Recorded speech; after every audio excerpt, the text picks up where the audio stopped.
You can also define addition. So what will be addition? That is entry-wise addition. So given two matrices A and B, if A is IAIJ, B is BIJ, order is same, M cross N. So addition will be AIJ plus BIJ. So ijth entry of the sum is the sum of the ijth entries of the corresponding matrices. So multiplication of matrices, for example, here when you do A plus B is same as B plus A. A matrix A plus the matrix B is equal to B plus A. Right? It's a nice property like numbers. Right? A plus B plus C is same as A plus B plus C. Associative property, commutative property, associative property, and so on. For example, you can take the matrix to be all entries as 0. Then what is A plus? You can call that a 0 matrix. So what is A plus the 0 matrix? That is again A. So 0 acts like identity. So properties similar to that of number addition are appearing with this kind of addition. Right? So we would like to define some multiplication where some nice properties come out. Okay? Let us just look at one simple operation called the transpose of a matrix. Okay? So what is the transpose of a matrix? If a matrix is M cross N, transpose is just interchange the rows with the columns. Whatever was the first row, make it the first column of another matrix. So define a new matrix, first row from here becomes the first column and similarly other are replaced. All the rows become columns and all columns naturally will become rows. Right? So if it was M cross N, what is the new matrix? N cross N. Right? Rows have been in. So we can write the new matrix. If you want to write the RSth element, that is A SR, interchange the row with the column. So that is the transpose. So simple examples for this is the transpose. First row is 5 minus 8 1 4 0 0. So that is so this row has become a column here. This row has become a column here. So here are some simple observations. Transpose is a well-defined matrix, right? We given all the entries of. If A is M cross N, obviously A transpose is N cross M. And what is transpose of transpose? We are getting back the matrix. You interchange rows with columns, you again interchange rows of that with columns, you will get back the matrix. So A transpose is equal to A. Right? So these are elementary properties of matrices.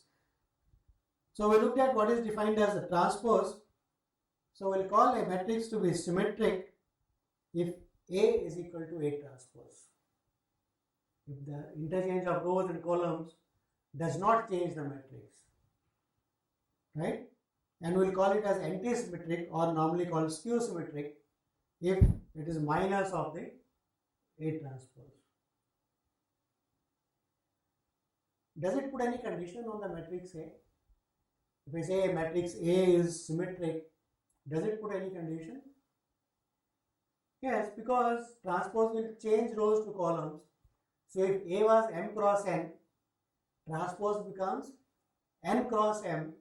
And if they have to be equal, that means M has to be equal to N, otherwise they are not equal from the equality of matrices.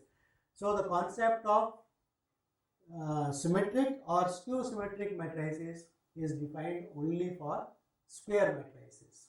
Okay, so that is one. So here is now the matrix multiplication. So we have got two matrices AJK and another matrix is BKL. So here observe here is M cross N and B is N cross P. Okay. Then the product of these two matrices AB, right, is a new matrix. Let us call it C. So how do I describe C? So I have to tell you what are the entries of C, right? So let us look at the entry CJN. Okay, jth row, nth column. So it is defined as you take AJK, you take BKL. So when you take AJK, J is fixed, K is varying. So what is happening? What is changing here in AJK when K varies? Jth row, kth column. So you are taking that jth row. entries of that, right? And what is BKL? L is fixed, K is varying. So what is that? That is the nth column, right? So multiply the two, add up, you get CJL. So row of the first one, column of the second, the corresponding entries you multiply and add. That naturally puts the condition that the number of columns here should be same as number of rows in the other. That's why we have put M cross N and N cross P. The number of, right, the columns here is same as the number of rows there. So M cross N. So what will be the resulting matrix? The resulting matrix, this is summed up, so CJL, J varies 1 to M, L varies from 1 to P. So that gives you a matrix of the order is M cross N A, N cross P, that is matrix B. This N, each entry is getting multiplied and added up, you will get M cross P, order of the product. Right? It looks a very artificial way of defining multiplication. It looks a very artificial way of defining multiplication. But later on, we will see that this is the way it should be defined to have nice properties. Right? We'll link it with what are called linear transformations. Like in functions, you have got composition of functions. Later on, we'll define what is called a linear transformation. And composition of linear transformation will correspond to matrix multiplications. So we'll tie up a bit later. Okay. But at present, you have to just remember that way, right? So this is the matrix multiplication. Okay. So for the matrix A, take the jth row, take the corresponding column, nth column, you are looking at JL. So jth row, nth column, multiply. So this multiplied by B1L plus so on, add up, you get CJL, the jth row, nth column entry for the product.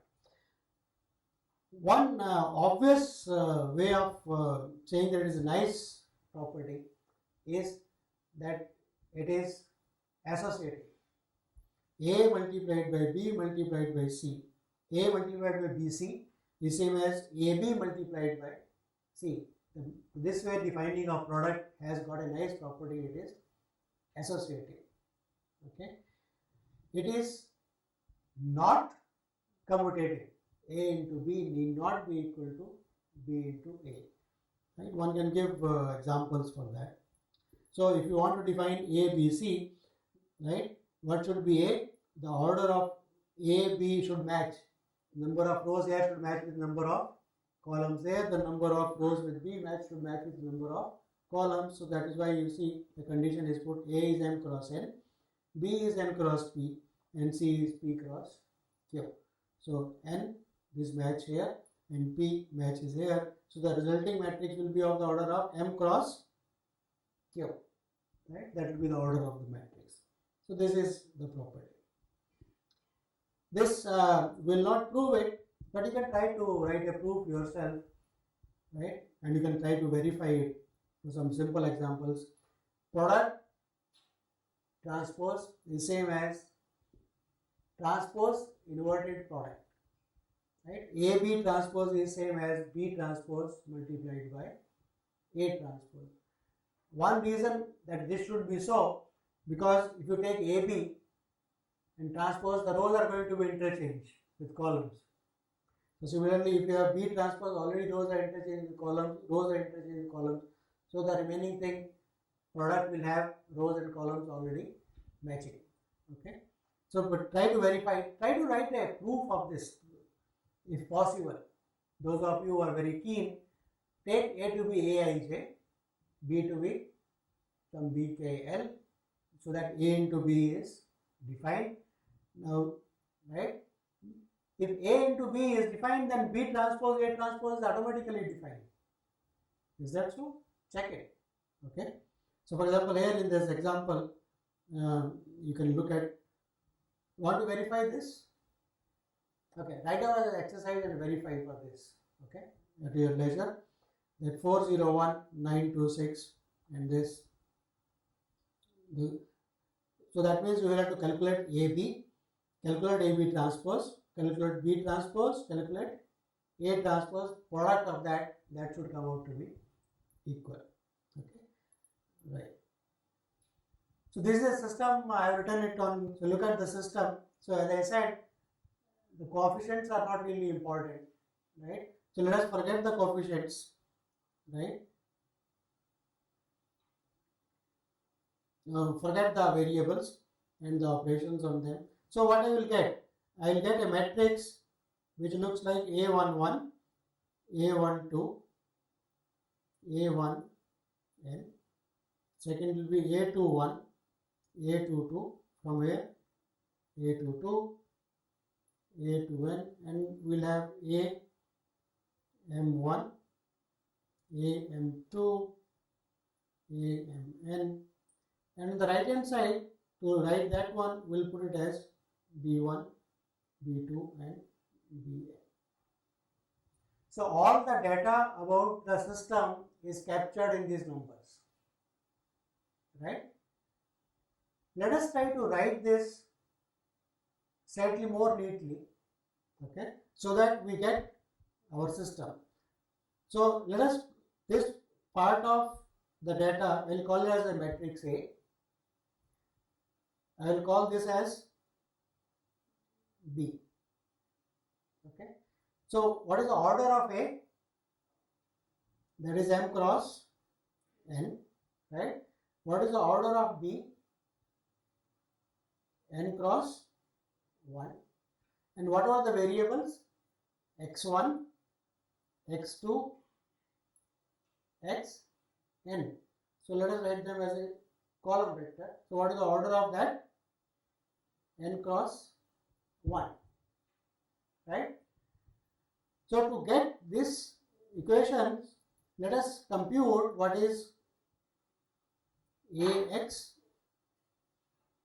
equal to B, where this is B and this is called X, matrix multiplication, right? So what we are doing is, we are trying to calculate that. So when I multiply, what will be A11 X1 plus A12 X2 dot dot dot will be equal to B1. So that will be my first equation, right? Is it clear? So when I write this as a matrix multiplication, this is M cross N, A is M cross N, X is, right, N cross 1, I will get M cross 1. Okay. So all the data, the equation can be represented as Ax is equal to B.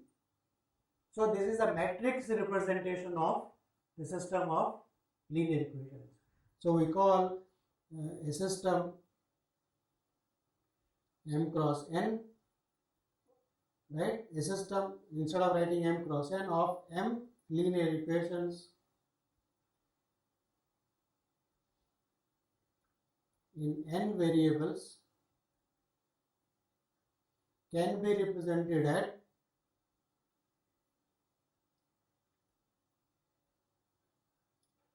a matrix equation